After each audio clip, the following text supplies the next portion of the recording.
Dear students, I am Dr. Naresh. I will help you understand what is this course exactly. First of all, I would like to welcome you all to the course Basics of Python Programming for Pharmaceutical Sciences. In this course, we are going to learn one of the most powerful programming languages in the world, Python, and understand how it can be applied to pharmaceutical sciences. You don't need to any prior programming knowledge. We will start from the basics and gradually learn how Python can help us analyze pharmaceutical data, automate calculations, and visualize scientific results. Let us begin this journey from syntax to science. Now, the obvious question is, why should a pharmacy student learn a Python?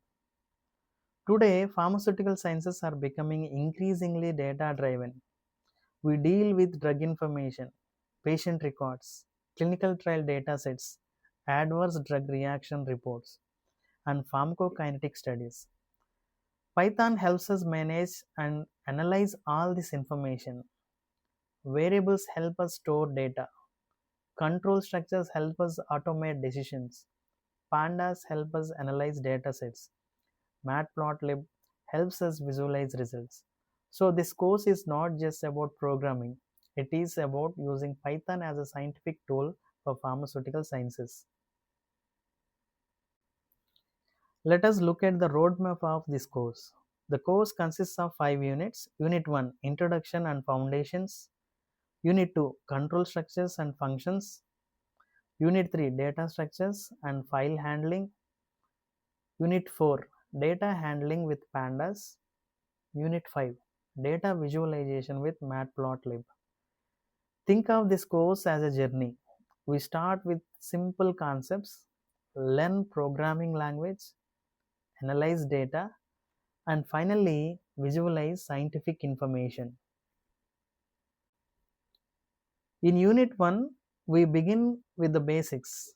Python stores different kinds of information. For example, drug names like paracetamol are stored as strings. Whole numbers such as the number of tablets are stored as integers. Decimal values such as drug doses or concentrations are stored as floats. We will also learn how to use development environments such as Jupyter Notebook, PyCharm, and Visual Studio Code. Don't worry if these names are sounding new. We will learn everything step by step. Okay. In Unit 2, programming becomes intelligent. We learn how computers make decisions.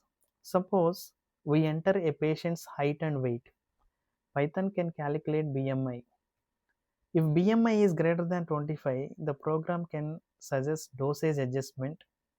If BMI is below 18.5, it can recommend nutritional review.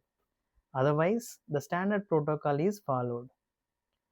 We will also learn loops and functions which help automate repetitive calculations. Unit 3 focuses on data structures and file handling.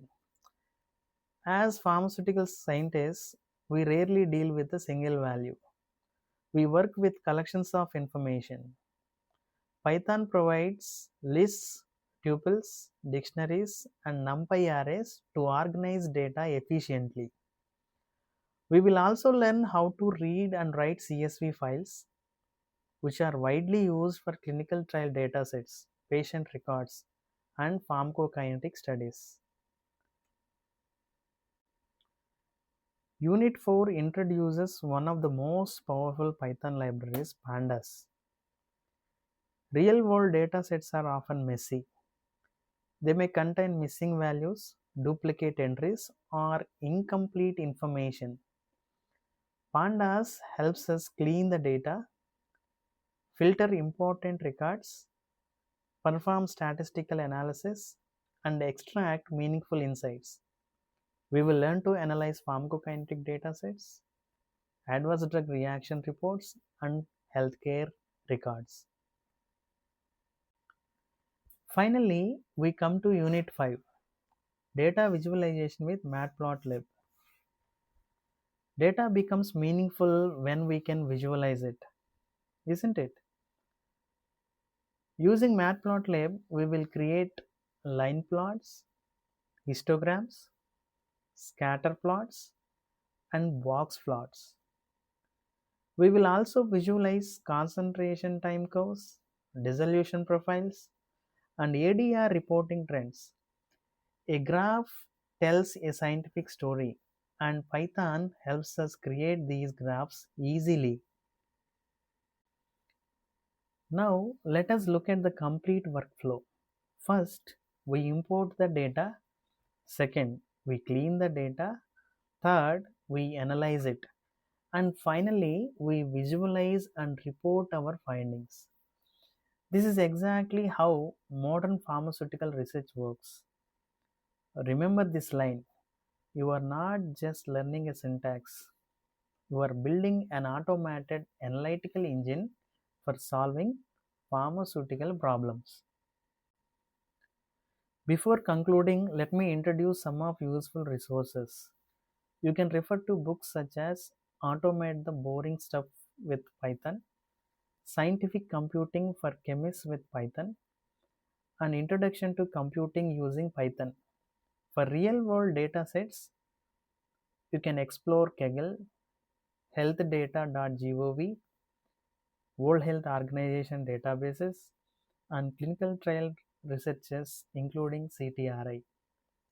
Most importantly, always use healthcare data responsibly and ethically. So students, with this we come to the end of our introductory lecture. Thank you for watching this video. I wish you all a wonderful journey with Python and pharmaceutical sciences. Keep learning.